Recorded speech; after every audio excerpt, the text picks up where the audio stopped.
مطعم مادو هو وكالة تركي موجود في بغداد منطقة الجابرية.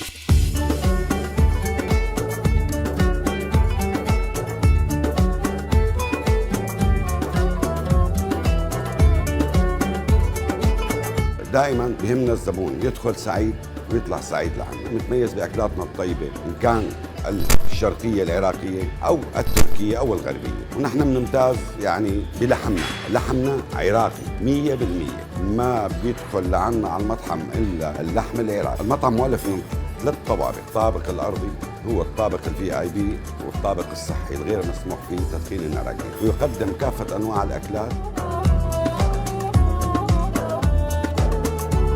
الطابق الأول وهو طابق المؤتمرات وطابق الحفلات وأعياد الميلاد. الطابق الثاني وهو الكوفي هو طابق موجود فيه الأراجيل بالإضافة لكافة أنواع الأكلات والمشروبات الساخنة والباردة والعصائر. بالنسبة للموضوع الحلويات تجينا من الوكالة الرئيسية بتركيا. نحن هون نقدمها للزبون حلويات والآيس كريم تجي من تركيا من الوكالة الرئيسية لمطعم مادو الجابرية.